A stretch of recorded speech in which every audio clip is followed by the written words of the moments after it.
새해를 맞이해서 우리 노영선 권사님, 또 정진수 권사님, 또 울산에 계시다가 올라오셨는데 새해 또 첫날 또 이제 뵈서 감사드리고요. 우리 지난번에 성공영신 예배 때 제가 우리 교인들 새해를 맞이해서 축복기도해 드렸고, 사정상 성공영신 예배 못 나오신 분들은 제가 지난주 주일날 11시 예배 시간에 설교 끝나고 또 축복기도 해줬고요. 오늘 또 노건사님, 종가사님 또 새해 또 첫 예배 드리니까 제가 이따가 말씀 끝나고 기도하는 시간에 또 제가 축복기도 해드리겠습니다. 오늘 한 영혼을 주께로라는 제목으로 함께 말씀을 나누겠습니다. 오늘 누가복음 19장 10절 다시 한번 보시면요, 인자가 온 것은 잃어버린 자를 찾아 구원하려 함이라고 말씀하고 있죠. 오늘 본문을 보면은 예수님이 이 땅에 왜 오셨는가 정확하게 말씀하고 있습니다. 예수님은 권력을 누리고 많은 자를 지배하기 위해서 이 땅에 오시지 않았습니다. 좋은 음식을 드시고 좋은 집에 살기 위해서 이 땅에 오신 것도 아닙니다. 많은 사람들에게 영광을 받고 칭찬을 받기 위해서 이 땅에 오신 것도 아닙니다. 오직 한 가지, 죄에 매여 허덕이고 하나님을 알지 못하는 그 인생들에게 천국 복음을 전하기 위해서 이 땅에 오셨습니다. 예수님은 33년 짧은 인생을 사셨습니다. 33년 중에 예수님은 마지막 30세부터 3년 반까지 십자가에 달려 운명하시는 그 시간까지 예수님은 오직 천국 복음을 전했고 죽어가는 영혼들에게 말씀을 전하고 하나님이 어떤 분인가를 전했고 천국이 어떤 것인가를 정확하게 전했던 분이 바로 우리 예수님입니다. 예수님이 이와 같이 전도 사역에, 복음 사역에 올인할 수 있었던 것은 한 영혼을 귀하게 여겼기 때문입니다. 오늘 누가복음 19장 10절에도 인자가 온 것은, 예수님이 이 땅에 온 것은 잃어버린 자를 찾아 구원하기 위해서 이 땅에 오셨다고 말씀하고 있습니다. 예수님은 만나는 사람들마다 다 복음이 필요하고 하나님의 사랑이 필요한 전도 대상자로 맞습니다. 그리고 저 영혼들에게 복음을 전하지 않으면은 영원한 지옥에 빠져 죽을 수밖에 없다는 그런 마음이 계셨기 때문에 한 영혼 한 영혼에게 계속 복음을 전하게 됩니다. 무엇보다 예수님이 이와 같이 마지막 십자가에서 옆에 함께 달리는 강도에게 오늘 나와 함께 나관에 있으리라고 말씀하면서 그를 전도하셨던 이유는 한 생명을 사랑하는 마음이 계셨기 때문입니다. 우리 각자에게 질문을 한번 해볼 것이 하나 있습니다. 나는 영혼을 사랑하고 있는가? 나는 정말 영혼을 진심으로 사랑하고 있는가? 우리 각자에게 질문을 던져봐야 돼요. 화면 넘겨주세요. 예, 아니 앞에 거. 예, 나는 영혼을 진심으로 사랑하고 있는가? 전도가 왜 어렵고 왜 복음 전파가 어려운가? 여러 가지 원인이 있겠지만은 내가 한 영혼을 사랑하는 마음이 없기 때문에 그래요. 정말 내가 누군가를 사랑하면요, 내게 있는 거 아낌없이 다 내어놓습니다.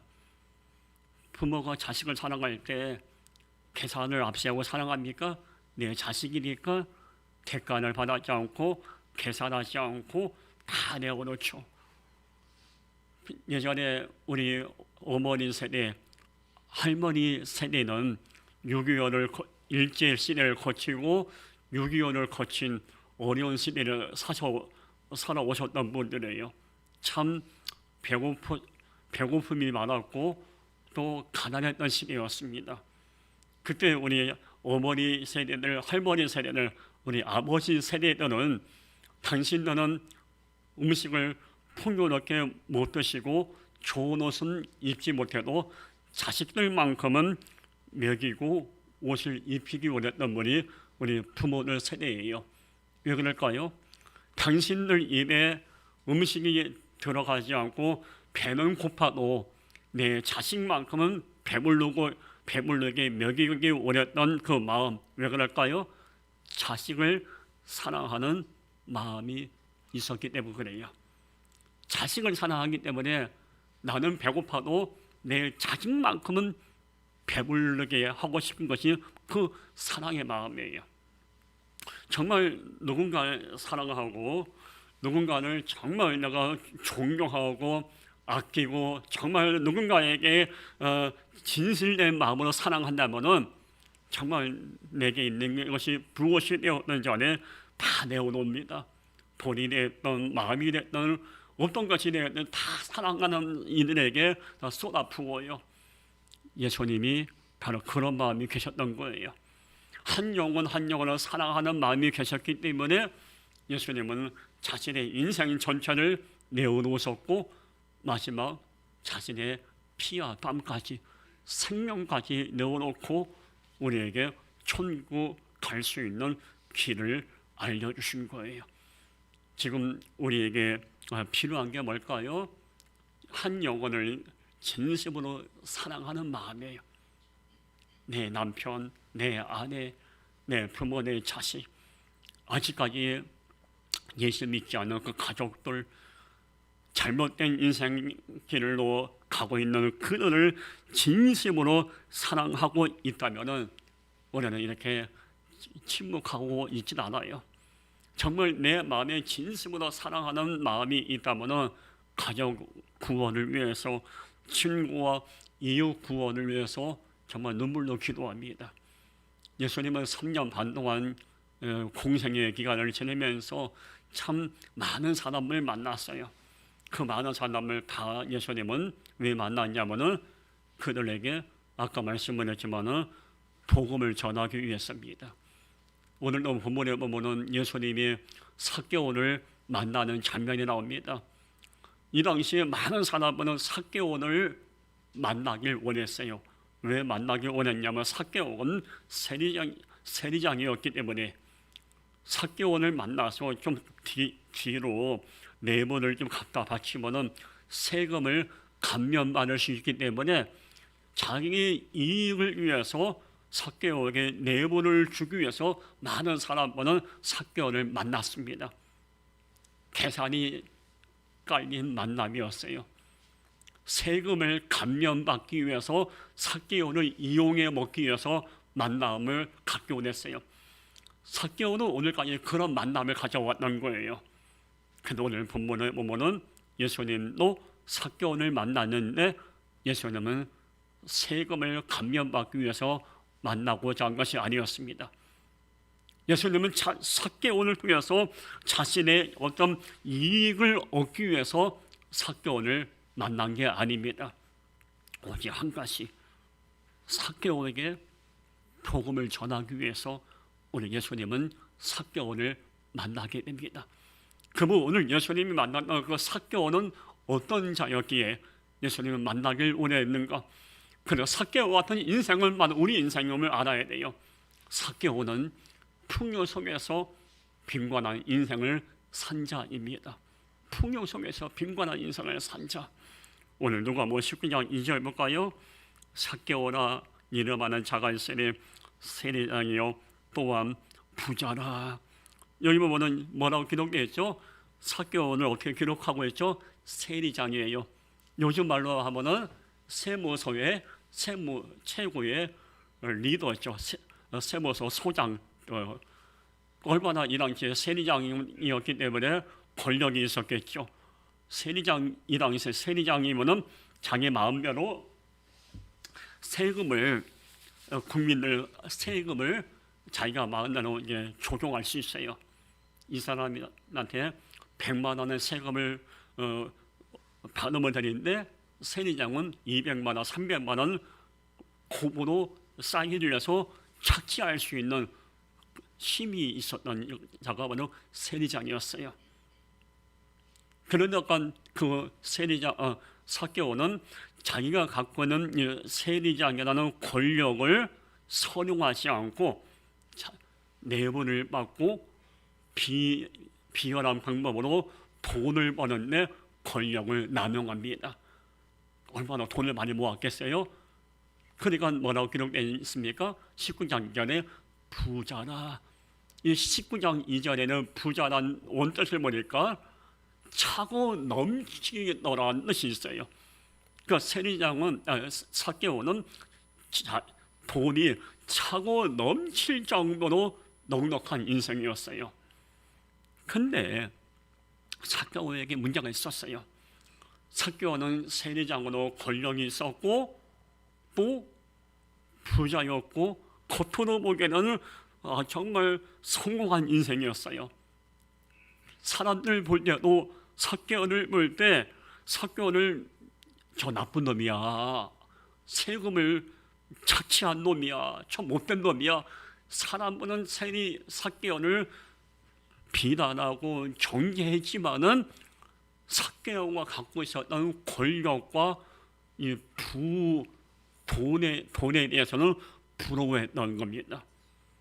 어쨌든 삭개오는 이와 같이 권력과 물질이 돈은 많고 가진 것이 많이 있었지만은 삭개오는 이런 풍요 속에서 빈곤한 인생을 살았던 자입니다. 왜?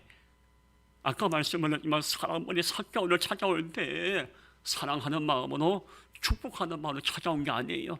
뇌물 갖다 바치고 자기를 이용해 먹기 위해서 사람이 찾아왔고, 사람은 삭개오에게 뒤에서 막 손가락을 합니다. 나쁜 인간, 못된 인간, 죽어야 할 인간, 비리가 많은 인간. 그러니까 삭개오는 그걸 다 들으면서 지려온 거예요. 정말 이런 인생을 살다 보니까 누구에게 진실된 마음으로 내 마음을, 내 삶의 이야기를 나눌 수 있는 이웃이 친구가 없었어요. 여러분 경험해 보셨죠? 내가 신물 걸을 때 누군가에게 정말 내 아픔을, 내 삶의 이야기를 함께 나누고 싶은데 내 이야기를 들어줄 자 없고 들어줄 이웃도 없을 때 내 마음이 어떨까요? 삭개오가 바로 그랬어요. 세리장이었고 권력은 있고 돈은 많았지만은 이웃이 없었고 친구가 없었고 함께 아픔을 나눌 수 있는 가까운 지인이 벗이 없었어요. 철저하게 삭개오는 외로운 인생, 고독한 인생, 혼자 어둠에 갇혀서 하루하루 인생을 살았던 인생이었어요. 아침, 점심, 저녁 기름진 음식을 먹었지만, 풍요로운 음식을 먹었고 좋은 옷은 입었지만 그 마음에는 늘 갈등이 있었고 사랑에 대한 갈급함, 또 이웃과 함께 지내고 싶은 그런 갈급함이 메말라 있었던 자입니다. 풍요 속에서 빈곤을 느꼈던 인생. 근데 이런 풍요 속에서 빈곤을 느끼고 있는 삭개오 같은 인생들이 우리 주변에도 참 많이 있습니다. 가진 건 많지만은, 돈은 있지만은 인류대학 나오고 또 배경은 좋지만은 삭개오처럼 마음이 아프고 상처가 있고 끌어안고 고통 가운데 사는 우리 이웃들 많습니다. 그들에게 필요한 게 뭘까요? 돈일까요? 아니에요. 그들에게 필요한 것은 예수 그리스도입니다. 풍요 속에서 빈곤을 느끼고 있는 인생들에게 필요한 것은 오직 생명이신 예수 그리스도. 어떤 인생이 되든지 예수를 만나게 되면 그 인생에 변화가 오게 돼요. 똑같은 인생을 살면서 두 가지 인생이 있어요. 삭개오처럼 풍요 속에서 빈곤을 느끼는 인생이 있는가 하면은 빈곤하지만은 삶의 형편이 좀 어렵지만은 그 가운데서도 감사함을 누리고 기쁨을 느끼며 행복을 누리며 사는 인생이 있어요. 지금 우리는 어떤 인생을 살고 있습니까? 정말 돈이 많고 이 삭개오처럼 이런 세리장 권력도 있고 부자면 행복할까요? 어느 정도 행복하겠죠. 좋은 자가용 타고 다니고 비싼 옷을 입고 다니고 과연 행복할까? 그게 행복의 기준일까? 그건 아니에요. 내 마음에 예수 그리스도만 있으면 행복한 거예요. 주님 한 분으로만 만족하면 행복한 거예요. 2년 전에 제가 좀 부끄러웠던 일이 있었는데 개척하면서 교회 차가 필요했기 때문에 제 자가용을 팔고 교회 차를 바꿀 계획을 갖고 있었습니다. 처음에 살짝 마음이 좀 흔들렸어요. 욕심이잖아, 사람들마다. 좋은 자가용에는 애착이 좀 사실 조금 있었어요. 그래도 그 새벽에 기도하다가 그걸 내 마음을 내려놓고 팔아버리고 교회 12인승을 사야 되겠다는 마음으로 결심을 했습니다. 그래서 이곳저곳 알아보다가 전라도에 지금 저 자가용 12인승 저 차가 있다는 얘기를 듣고 전라도까지 갔어요. 가서 차를 딱 보는데 차는 마음에 들어요. 교회 차가 마음에 들어요. 12인승이 마음에 들어요. 근데 또 두 번째 살짝 흔들렸어. 어떤 의미에서요? 살짝 흔들렸어요. 그래서 그 순간에 아니지, 빨리 정리해야지.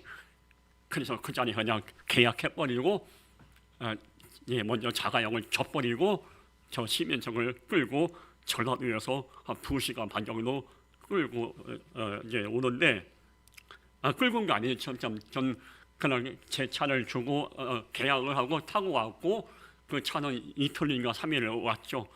그래서 제 차를 마지막 제 자가용을 타고 전라도에서 평택으로 올라오는데 세 번째 또 마음이 짠한 거예요. 왜냐하면 그 자가용이 제가 산 자가용이 아니라 먼저 섬기는 교회에서 교인들이 사준 자가용이었거든요. 애착이 있는 자가용이었습니다. 그 자가용은 그 9명이 교인들이 돈을 모아 사줬는데 그 가운데서 한 3분이 정말 어려운 성도가 자가용을 사는데 돈을 보탠 분이 계세요. 그게 생각이 났기 때문에 마음이 짠했던 거예요. 마음도 짠했고 더 좋은 자가용을 타고 싶은 쓸데없는 욕심 아닌 욕심, 이 두 가지 마음이 솔직히 있었어요. 자가용 타고 쭉 올라오는데 안성 IC 쪽에 거의 다 오는데 제 마음에 이런 감동이 오더라고요. 너 아직까지 못 내려놨구나. 더 내려놔야 되겠다. 더 내려놔라. 그런 마음에 감동이 오더라고요. 그 감동을 받고 났는데 그때 진짜 다 내려놨어요. 그리고 기뻤어요. 그리고 이틀인가 12일선 저 자가용이 이제 올라왔는데 저 자가용을 행복했습니다. 여러분, 행복이 뭘까? 행복의 기준이 뭘까? 삭개오처럼 세리장이고 돈이 많고 좋은 옷을 입고 그게 과연 행복의 조건일까? 그렇지 않다고 생각해요. 물론 그것은 어느 정도 인생에 도움은 줄 수 있겠지만 진실된 행복은 정말 없고 어려운 중에 있을지라도 주님 한 분으로 내 마음에 가득한 인생, 이것이 진정 행복한 인생이에요. 요한복음 7장 37절 보면은 명절 끝나고 큰 날에 예수께서 서서 외쳐 이르시되 누구든지 목마르는 거는 내게로 와서 마시라 그랬어요. 목마른 인생은 어떤 인생일까요? 목마른 거는 내게로 와서 마시라. 여러분, 여름에 무더운 여름에 갈증을 느껴본 적이 계시죠? 땀은 나는데 시원한 물을 마시고 싶은데 물이 없네. 갈증 때문에 얼마나 힘을 내가 있습니까? 여러분, 목마른 인생은 어떤 인생일까요?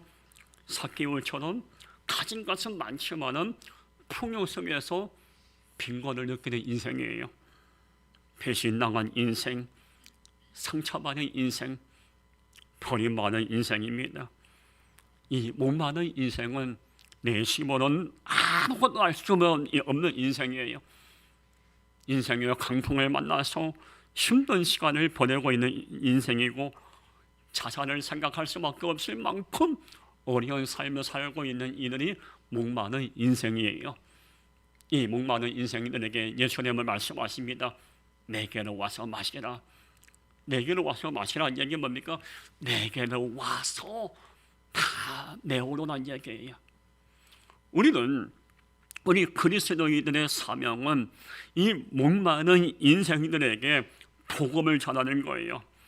그들이 아무리 인생이 목마르다 해도 당신은 예수님을 만나면은 당신의 인생의 목마름이 해결됩니다라고 복음을 전할 수가 있어야 돼요. 내 사랑하는 부모가 목마르고, 내 남편이 목마르고, 아내가 목마르고, 내 자녀가, 내 이웃이, 내 친구가 인생의 문제로 갈등하고 고민하고 힘든 시간을 보내고 있다면은 우리는 그리스도의 마음을 품고 그들의 목마름을 품을 수 있어야 하는 것입니다. 목마른 것은 내게로 와서 마시라. 오늘 예수님이 삭개오 집에 왜 찾아오셨을까요? 세금을 감면받기 위해서입니까? 삭개오에게 돈을 받기 위해서입니까? 아니에요. 삭개오의 목마름을 해결하기 위해서 그 해결할 수 있는 유일한 해결책 복음을 들고 삭개오의 집에 찾아온 거예요. 많은 사람들은 그동안 내문을 들고 찾아왔지만은 삭개오의 집에 예수님은 복음을 들고 찾아오신 거예요.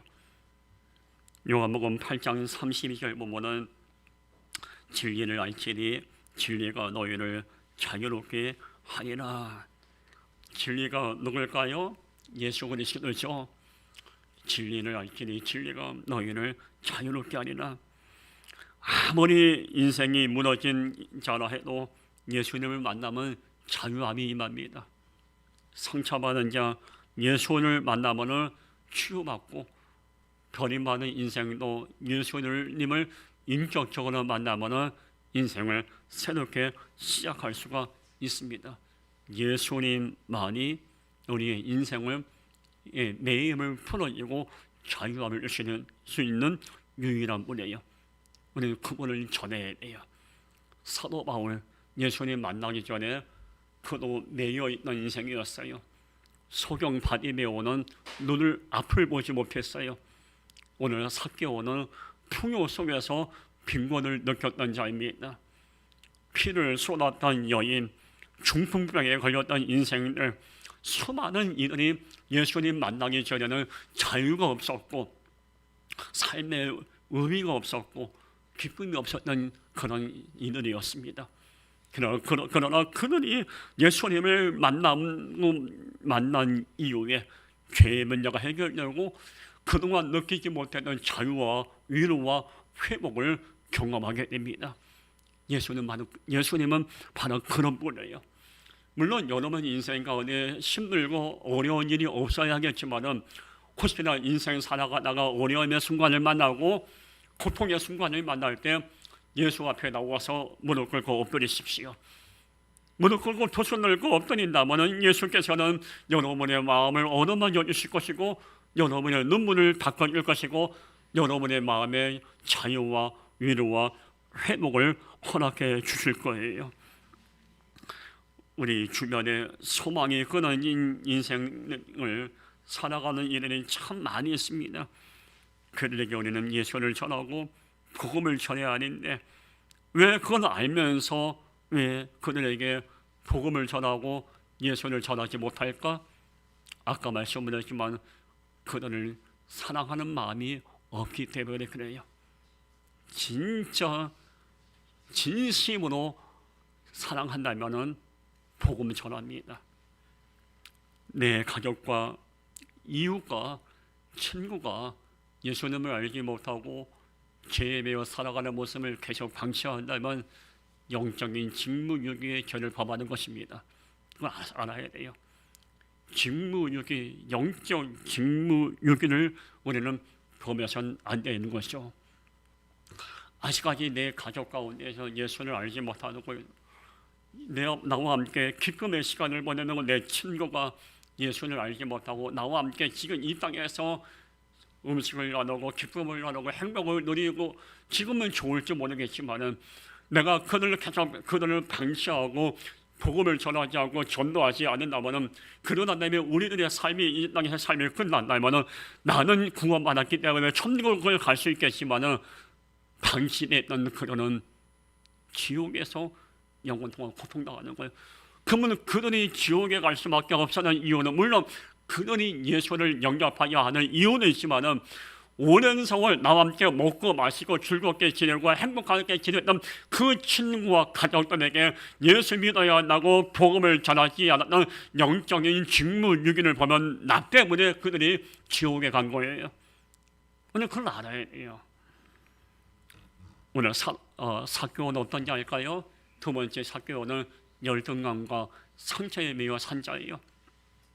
열등감과 상처에 매여 산 이 사교에게 예수님은 전도하시기 위해서 복음을 전하기 위해서 그의 상처를 싸매기 위해서 이 땅에 오셨어요. 누가복음 19장 3절 보면은 그가 예수께서 어떤 사람인가요? 보고자 하되 키가 작고 사람이 많아 할 수 없어. 여기 뭐라고 기록되어 있죠? 키가 작았어요. 키가 작고 사개오가 키가 작았어요. 성경에는 안 나오는데 우리 목회자들이 보는 주석이 있어요. 목사들이 보는 주석책이 있는데 성경을 해석한 책이에요. 그러니까 역사적인 신학자들을 볼 때 사개오 키가 140에서 145 정도로 예측합니다. 140에서 145면 얼마일까요? 제 키가 173이거든요. 그럼 145는 한 이 정도? 그렇죠. 남자 키가 이 정도라면은 얼마나 이 사개오가 외형적으로 볼품이 없는 거예요. 그죠? 키가 작았어. 어릴 때부터 사개오는 키가 작은 이 열등감에 사로잡혔어요. 사람들이 사개오를 저거 키 작은 놈 못 먹어서 키가 안 컸구만. 분명히 그렇겠죠. 저거 키가 작은 놈이 커서 뭐가 될까? 사람들이 키 작은 사개오를 보고 입에서 해서는 안 나는 말을 얼마나 퍼먹었겠습니까? 그러니까 사개오는 키가 작은 이 열등감, 이 상처를 끌어안고 계속 평생을 살아왔던 거예요. 그래서 사개오는 자신의 그 열등감과 상처를 뭔가 극복하기 원했던 거예요. 뭔가 자신의 열등감과 상처를 뭔가 다른 방법으로 보상받고 싶었던 거예요. 사람들이 저거 사개오 키 작은 놈 자기들에게 상처를 주고 자기를 무시했던 그들을 뭔가 짓밟고 그들 위에 올라가고 싶은 이런 어떤 마음의 욕망이 있었던 거예요. 그래서 사개오는 자신의 키가 작은 것에서 경험했던 상처와 열등감을 보상하고 나름대로 극복하기 위해서 선택한 것이 뭐냐면 성공이었습니다. 성공해야지, 돈을 벌어야지, 높은 데 올라가야지, 권력을 잡아야지. 그러면 나를 키가 작다고 날 무시했다 그걸 내가 짓누를 수가 있지. 이런 마음을 사개오가 수단과 방법을 가리지 않고 결국은 세리장까지 올라가게 됩니다. 그러니까 세리장까지 올라갔지만은 부자였지만 여전히 사개오는 키는 작았어요. 가진 건 많고 자기가 원하는 성공의 단계까지 올라갔어요. 권력도 얻었어요. 좋은 집도 구입했어요. 그러나 여전히 사개오가 해결할 수 없는 것이 하나 있었어요. 키가 작은 열등감, 상처, 육체의 핸디캡, 자기만 갖고 있는 마음의 아픔은 돈으로 해결할 수 없었고 권력으로는 해결할 수 없었고 30평, 40평, 50평 집으로는 해결할 수 없었어요. 예수님은 그걸 알고 계셨기 때문에 그 열등감과 상처에 사로잡혔던 그 사건을 얻어맞으시고 그 열등감과 상처와 함께 얽히고 설켜 있는 죄의 문제를 해결하고 그를 용서하고 천국 백성으로 만들기 위해서 예수님은 삭개오 집에 찾아오셨고 그를 만나셨던 것입니다. 여러분, 누구든지 삭개오 같은 열등감은 한두 가지 다 있습니다. 삭개오가 키가 작은 것 때문에 패배주의에 빠져 있고 심각할 만큼 우울증에 빠졌을 것입니다. 삭개오처럼 나만이 갖고 있는 열등감과 상처 때문에 패배주의에 빠져 삶을 살아가는 이유들이 참 많습니다. 그들에게 우리는 복음을 전해야 합니다. 당신은 비록 삶이 어렵고 아픔은 있고 그동안 인생의 강풍 때문에 어려운 시간을 보냈지만 그러나 예수 그리스도를 만나시면 당신의 인생에 찾아온 아픔과 상처는 극복할 수가 있고 위로받을 수가 있습니다. 당신은 실패한 인생, 패배주의 인생이 아닙니다. 당신은 하나님으로서 귀한 자고 존귀한 자입니다. 우리는 만나는 그들에게 열등감과 상처에 사로잡혀 있는 그들에게 희망의 메시지를 복음을 전할 수 있어야 돼요. 이사야 49장 5절 말씀에 보면 나는 여호와 보시기에 존귀한 자라 말씀이 있어요. 많은 사람들은 자신의 아픔과 신체적인 열등감과 가정의 배경과 또 학벌에 대한 열등감 또한 질병 때문에 여러 가지 삶의 여러 가지 문제 때문에 스스로가 오늘 삭개오처럼 열등감에 사로잡히고 상처의 늪에 사로잡혀서 하루하루 힘든 시간을 보내고 있는 이들이 많습니다. 그러다 보면 자신의 존재감을 잃어버려요. 내 정체성을 잃어버려요. 우리는 존귀한 자인데 우리는 보배로운 존재인데 너무 삶의 무게가 무거우니까 나를 잃어버리고 사는 일이 참 많습니다. 여러분 분명히 아셔야 돼요. 여기는 저와 여러분 우리 모두는 패배한 인생이 아니에요. 실패한 인생도 아니고 우리는 무능력한 인생도 아니에요. 우리는 이사야 49장 5절 말씀처럼 여호와 보시기에 존귀한 인생이래요. 그렇기 때문에 우리는 누굴 만나는 간에 먼저 나 자신에 대한 긍지와 자부심을 가져야 돼요. 나를 사랑할 수 있어야 돼요. 거울에 비친 나를 보고 감사하고 감동받을 수 있어야 돼요. 저는 아침에 나올 때 거울을 보고 거울에 있는 멋있는 남자를 보고 너무 행복하고 너무 감동을 받는다고 말해요. 세상에 거울만 보면 멋있는 남자가 있는 거예요. 눈 2개, 코 하나, 입 하나, 귀 2개, 키 173, 몸무게 80kg, 얼굴은 하얗고 아들, 딸 4명 있고 어머니 있고 사랑하는 아내가 있는 멋있는 남자가 거울에 딱 있는 거예요. 그 거울에 있는 그 멋있는 남자를 보면서 감동받아요. 오늘도 그렇게 하고 나왔어요. 여러분 나를 사랑하십시오. 나를 사랑을 하고 나를 사랑하지 못하는 자는 남을 사랑할 수 없는 거예요. 나를 존귀히 여기셔야 돼요. 여러분 정말 뭐 농담이 아니라요. 전 그래요. 거울에 있는 저를 보면서 야, 참 잘생겼다 그래요. 저 이 정도면 괜찮은 거예요. 보세요. 이 정도면 괜찮은 거예요. 이게 이 정도면 괜찮은 거예요. 여호와 보시기에 나는 존귀한 자라. 나를 존귀하게 여기지 않고 나를 귀하게 여기지 않으면요 남을 사랑할 줄 모릅니다. 패배주의에 빠져있고 열등감에 빠져있는 사람은요 사랑받지 못했기 때문에 그래요. 오늘 삭개오 올까요? 키가 작고 사람들에게 어릴 때부터 이런 얘기 저는 부정적인 얘기 뭐 들었지 사랑한단 말 들어본 적이 없어요. 삭개오는요 사랑도요 사랑을 받아본 자만 합니다. 사랑을 받아본 자만 해요. 저는 초등학교 6학년 때 아버님이 일찍 돌아가셨기 때문에 아버지의 사랑을 못 받았어.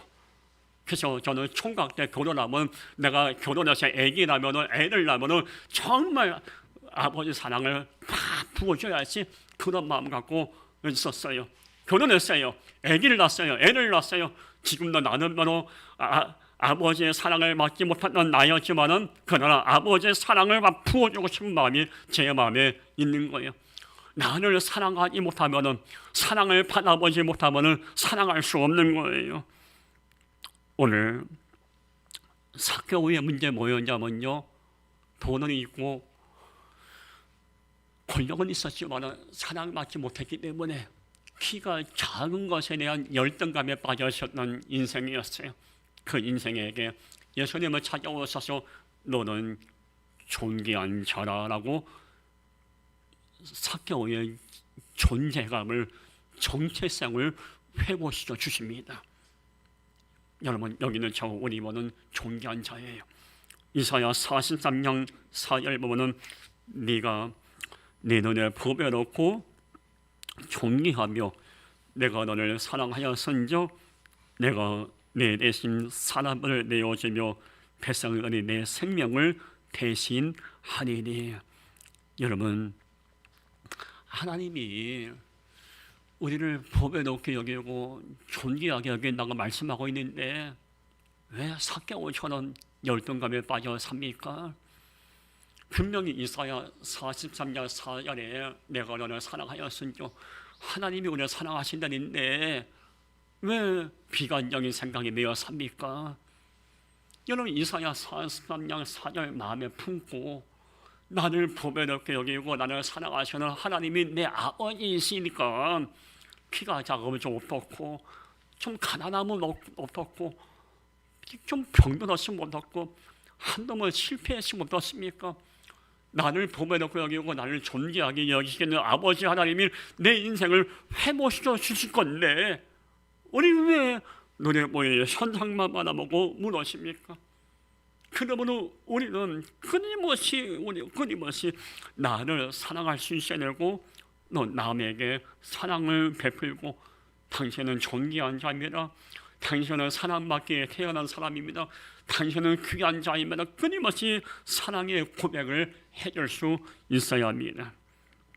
그리스도인들의 사명은요, 무너진 정체성이 무너진 그들에게 복음을 통해서 그들의 존재감과 자존감을 회복시켜 주는 거예요. 저는 우리 아내를 보면 감사할 때가 참 많아요. 그 힘들고 어려운 일이 아내에게 상담할 때가 많아요. 저는 문제 때문에 정말 상처 많은 분들이 상담을 요청할 때 우리 아내도 그들을 대할 때 정말 진심으로 그들의 아픔을 끌어안고 상담해 주면서 그들의 존재감과 정체성을 회복시켜 이런 모습을 보면서 감동받는 때가 많아요. 우리 그리스도인들의 사명은 내 주변에 있는 그들의 정체성과 존재감이 무너진 상태에서 상처를 끌어안고 살아갈 때 우리는 그들에게 사랑의 고백을 하고 품어주고 예수의 사랑으로 내가 먼저 마음의 문을 열어야 돼요. 어느 주일학생이 저녁 늦게 길을 가고 있었어요. 갑자기 귀신이 나타났어. 그 귀신이 주일학생이더니 엉 하고 내가 널 잡아먹을 거야 하고 팍 달려와 들었어요. 주일학생이 그 순간 너무 무서웠어요. 무서웠고 벌벌 떠는데 문득 이 주일학생이 주일학교 선생님한테 배운 게 다 생각난 거예요. 여러분, 무섭거나 겁이 나거나 정말 두려울 때 찬송을 부르세요.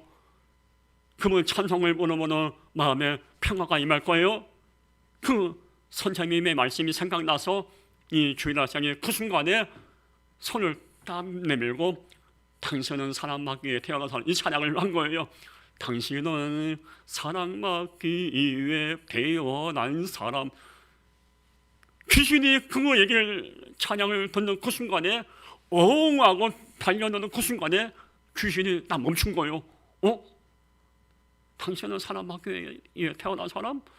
난 귀신인데 얘가 나를 사람 대우해주네? 감동을 받아요.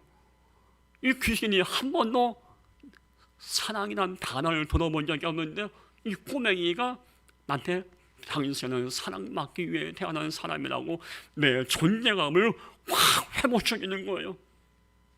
그때 귀신이 감동받아서 감동에 눈물을 흘렸다는 전설이 저기 강원도 홍천에서 내려오고 있어요. 여러분, 물론 유모책에 나온 한 예화예요. 유모책에 기록된 예화지만은 아무리 귀신이라 해도, 아무리 나를 힘들게 하는 인생이라 해도 우리가 진심으로 사랑의 고백을 하고 그들의 자존감을 회복시켜 준다면 그들은 다시 일어날 수가 있습니다.